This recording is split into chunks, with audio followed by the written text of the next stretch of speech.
very shy. Don't be shy, don't be shy. Say hello. Shy. No, I'm very happy to meet you. We're into the second day. We've been lucky enough to manage to secure him for today for 2 hours to do an actual seminar. So he's in the process of showing some of his world-class techniques. Pretty cool, as I can think back to, to those specific opponents that he mentioned and remember him doing things like that. So it's pretty surreal to have him here today. Thank you. Thank you. So I'm gonna show you different techniques. Then after, the plan is I will take some time to answer your question. If you have questions for me about certain position or certain situation, I will talk about the technical part of fighting, certain techniques. I will also teach you the tactical part of certain situation. A lot of people don't talk about it, and I believe it's the most important. That's what makes the difference between champions and contenders, the tactical part. I believe it's like the training of an athlete in the sport of mixed martial art. It's like a pyramid.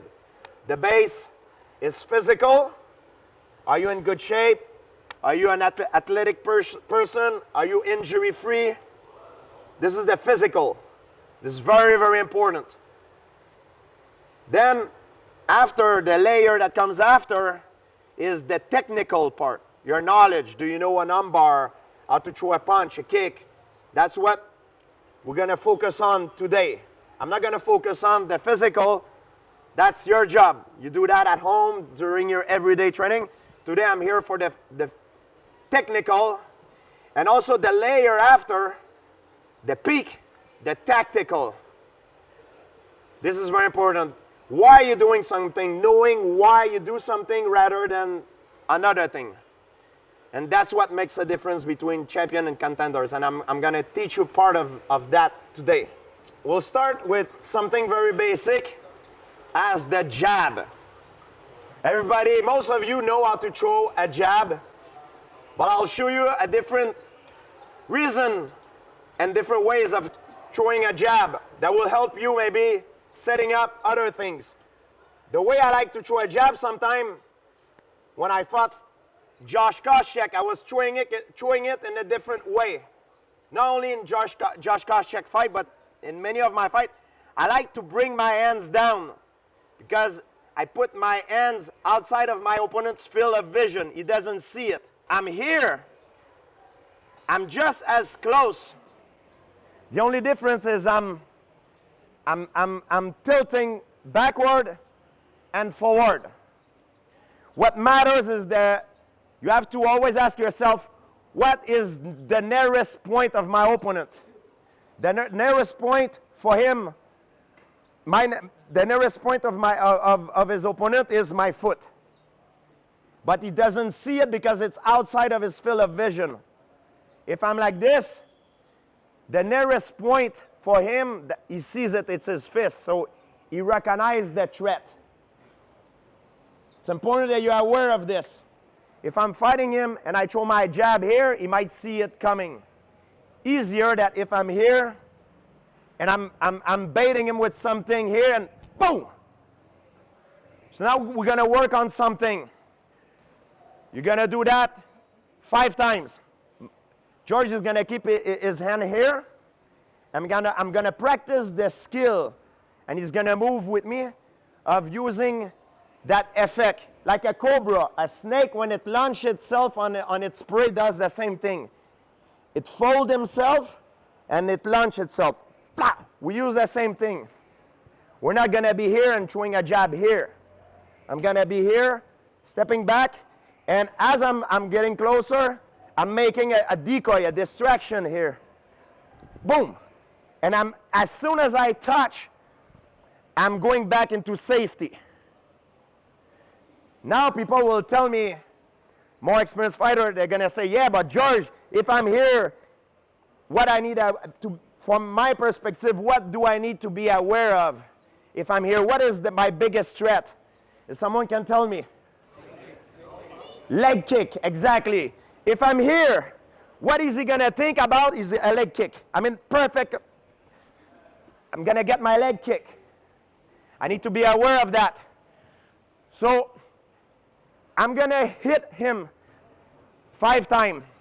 During that time, He's gonna, at any moment, throw a kick. And when he throw a kick, I need to have a response. My favorite response is to blitz in by pushing off my rear leg.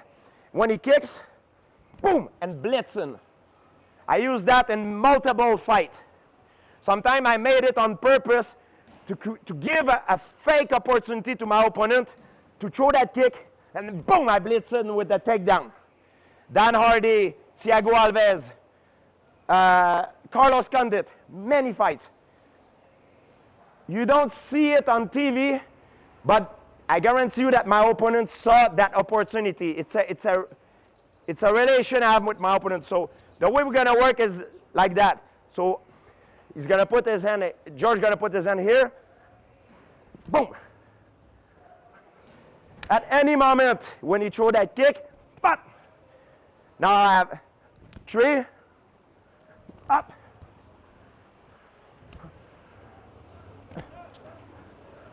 5. Now that's my partner's turn.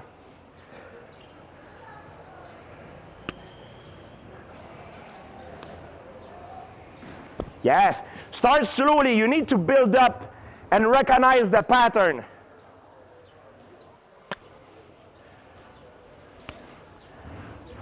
Yes. Yes. See, you don't always follow the same rhythm. I want you to practice that skill of folding yourself, using the element, the distraction, playing with the illusion of distance, taking your arm loose, and recognizing the pattern of an incoming leg kick to blitz in. Don't ever reach for it, because if you reach for it, boom, very important. So just be aware of that. Keep your hands up, blitz in, but when it touches you, then you go. It's an automatic response. You have to build that reaction in you and make it automatic. The more you'll be used to react to that stimuli of a kick, the faster you will get to give that response during a fight, you know? If you feel that you're too far away, like throw the kick, I'm just stepping away. But if I time your kick, boom, okay? Yeah, don't panic. If you see the kick is coming and you're too far away, you don't want to take it, you know? You just step back.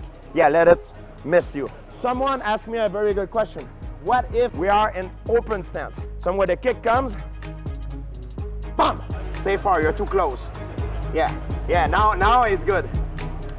Yeah? Boom!